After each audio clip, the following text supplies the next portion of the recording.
Good morning everyone. Raj UPP job पर आप सभी का हार्दिक स्वागत है। दोस्तों बहुत अच्छी अच्छी खुशखबरी देने वाला हूं इस वीडियो के माध्यम से। उससे पहले मैं आपके लिए बता दूं, कल जो डीजीपी सर महोदय ने एक प्रेस कॉन्फ्रेंस में एक जवाब दिया था कि भाई यूपी पुलिस कांस्टेबल पे काम चल रहा है, यूपीएसआई पे काम चल रहा है, भर्ती बोर्ड अपना काम कर रहा है, सो नहीं रहा है।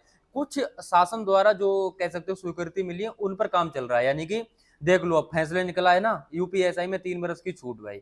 बहुत बड़ी खुशखबरी दोस्तों सभी के लिए जो ओवरेज हो चुके थे, यूपीएसआई में आराम से आप लोग फॉर्म डाल सकते हो। ठीक है, उसके बाद भाई अग्निवीर का भी एक चल रहा था सीन कि अग्निवीर को छूट मिलेगी नहीं मिलेगी। तो भाई अग्निवीर को 20% कोटा कर दिया गया यूपी पुलिस कांस्टेबल यूपीएसआई में। अग्निवीर वालों के लिए बहुत बहुत, अगर आप लोग भी कमेंट्स आए अग्निवीर वालों भाइयों के, है ना, आप लोगों के लिए बहुत बहुत बधाई भाई, आप लोग सभी बधाई के पात्र हैं। लेकिन हाँ, इससे आपको छूट मिलने से हाँ, जो कैंडिडेट्स हैं, जो कि आम कैंडिडेट्स हैं, इन पर कट ऑफ का और कंपटीशन का असर पड़ेगा, इसमें नो डाउट। ठीक है ना, तो भाई कोई दिक्कत नहीं है दोस्तों, आप लोग भी जान रहे हो भाई ये चीजें लगी रहती है ना। तैयारी आप लोग जारी रखें, अपना अच्छे से तैयारी करें। अच्छा, आज के जो न्यूज़पेपर्स में चीजें हैं उन पर बात करते हैं। अच्छा, ये न्यूज़पेपर जो है ना टेलीग्राम पे डाल देता हूँ मैं रोज। ठीक है, तो टेलीग्राम ज्वाइन कर लो भाई, टेलीग्राम की लिंक आपको डिस्क्रिप्शन मिल जाएगी, टेलीग्राम ज्वाइन करो, वहां पर न्यूज़पेपर में पर डे का डाल देता हूँ, इसीलिए अब और भी डाल दिया करूंगा जो भी चीजें निकलती हैं। ठीक है ना, तो भाई कांस्टेबल और यूपीएसआई, क्या सिर्फ यूपीएसआई में ही मिलेगी उम्र में 3 बरस छूट, कांस्टेबल में नहीं मिलेगी?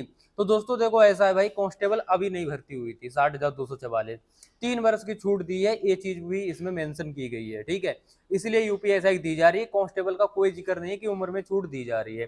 तो क्योंकि कांस्टेबल चूंकि अभी भर्ती आई है, करवाई गई थी, लेकिन शर्त यह है कि भाई कांस्टेबल वो सब भर्ती सिविल की थी, ये जेल बॉर्डर, जेल बॉर्डर में अच्छा हाँ 3 बरस की छूट का आपने देखा होगा, एक नोटिस वायरल हुआ था। ठीक है, अब बात यह है पीएससी भी है, एपी भी है, और आपकी कह सकते हो पीएससी भी है, एपी भी है, और आपका एसएसएफ भी है ना, तमाम तरह की वैकेंसी जो मिक्स है। तो इसमें जो ऐसी वैकेंसीज हैं कि 5-6 साल से आई नहीं है, तो कायदा में देखा जाए इनको भी 3 बरस की छूट दी जाए, है ना। तो इस पे भी अभी चर्चा चलेगी। मुझे जो लग रहा है यूपीएससी में 3 बरस की छूट है, जेल बॉर्डर में 3 बरस की छूट है, तो इसमें भी 3 बरस की छूट मिलने जा रही है।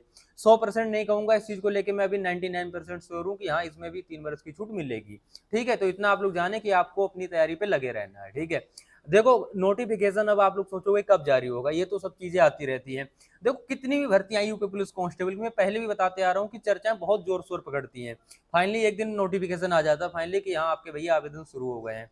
फिर एक नोटिस और आता है कि आपके एग्जाम इस तारीख से है। ठीक है, फिर नोटिस आता है कि भैया इतने लोग पास हो गए हैं, ये आ रही है आंसर की। ऐसे नोटिफिकेशन आते रहते हैं स्टेप बाय स्टेप। ठीक है, उसके बाद आपका सिलेक्शन होता है, उसके बाद आप दौड़ करने जाते हो, डीवीपीएसटी होता है, एक दिन ज्वाइनिंग लेटर मिलता है। देख लो इसमें यही हो रहा ना, 60,244 ने सारे स्टेप पार करके आज कहाँ है, ज्वाइनिंग लेटर लेने के कगार पर।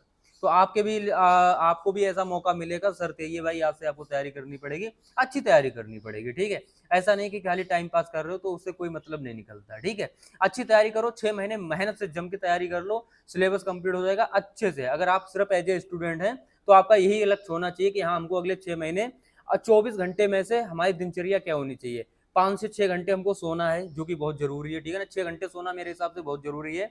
2 से 3 घंटे अपने कोई भी वर्क कर सकते हो, मिनिमम 12 से 14 घंटे अगर आप लोग पढ़ाई करते हो, ये मैं मिनिमम बोल रहा, 12 से 14 घंटे पढ़ाई। जो पढ़ता है उसे पता चलता है कि 12 से 14 घंटे पढ़ाई करने में क्या ही होता है। ठीक है ना, सर फटने लगता है दर्द के मारे। ठीक है, लेकिन हाँ हैबिट में आ जाएगा एक तो चीज, वो आसान हो जाती है थोड़ी सी कहीं ना कहीं, क्योंकि एक लक्ष्य हमारे नजरों के सामने होता है कि हमको अचीव करना है, इसलिए हमको इसके लिए तैयारी करनी है इस समय, है ना।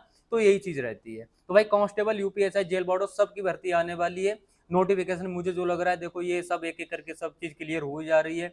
उम्र में छूट हो गई, अग्निवीर हो गया, या कुछ भी हुई है ना, तो इसको सब क्लियर होने के बाद आपके लिए नोटिफिकेशन दिया जाएगा, आवेदन चलेंगे, उसके बाद एग्जाम कराया जाएगा। जैसी प्रक्रिया अब तक सभी भर्तियों को होती थी, उसकी इसकी भी वैसी होने वाली है। तो कुछ खास नया नहीं होने वाला है। अभी आप लोग सिर्फ ये सोचोगे कि नोटिफिकेशन आए फिर हम तैयारी करेंगे, पीछे रह जाओगे। ये चीज मैं पहले क्लियर कर दूं, हो सकता है नोटिफिकेशन इस महीने ना आए, अगले महीने आए, लेकिन एग्जाम आपका वो लग चुका है कि हाँ भैया इस समय हमको एग्जाम भी करा लेना है, भर्ती बोर्ड पहले तय कर लेता है। ठीक है, तो एग्जाम उन्होंने तय कर रखे होंगे कि हमको इस समय आवेदन आवेदन तो करवा ही लेंगे किसी भी समय, एग्जाम हमको इस समय कराना है।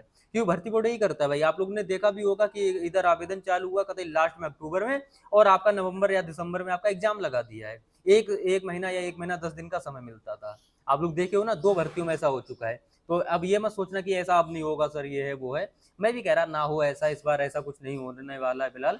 लेकिन फिर भी आप कितना समय मानोगे, मैं कह रहा 3 से 4 महीना, भर्ती बोर्ड इतना समय देता है। ज्यादा आप साल 1.5 साल में तो एग्जाम कराता नहीं है ना, 3, 4, 5, 6, मैक्सिमम 6 महीने, वरना 3, 4, हो सकता है 1 डेढ़ 2, इस तरह से टाइम देता है। तो तैयारी करो, आवेदन बीच में हो ही जाएगा, उसके बाद सीधा आपको जो टारगेट होना चाहिए वो एग्जाम को होना चाहिए। ठीक है, न्यूज़पेपर अच्छे से पढ़ लेना दोस्तों, इसमें जो जो चीजें निकली है ना, क्योंकि अभी मोबाइल सेकंड नहीं है, नहीं तो अभी आपको पढ़ के सुनाते था। ठीक है, खुद पढ़ लेना टेलीग्राम पर। तब तक के लिए मिलते हैं दूसरी वीडियो, तब तक के लिए थैंक यू, जय।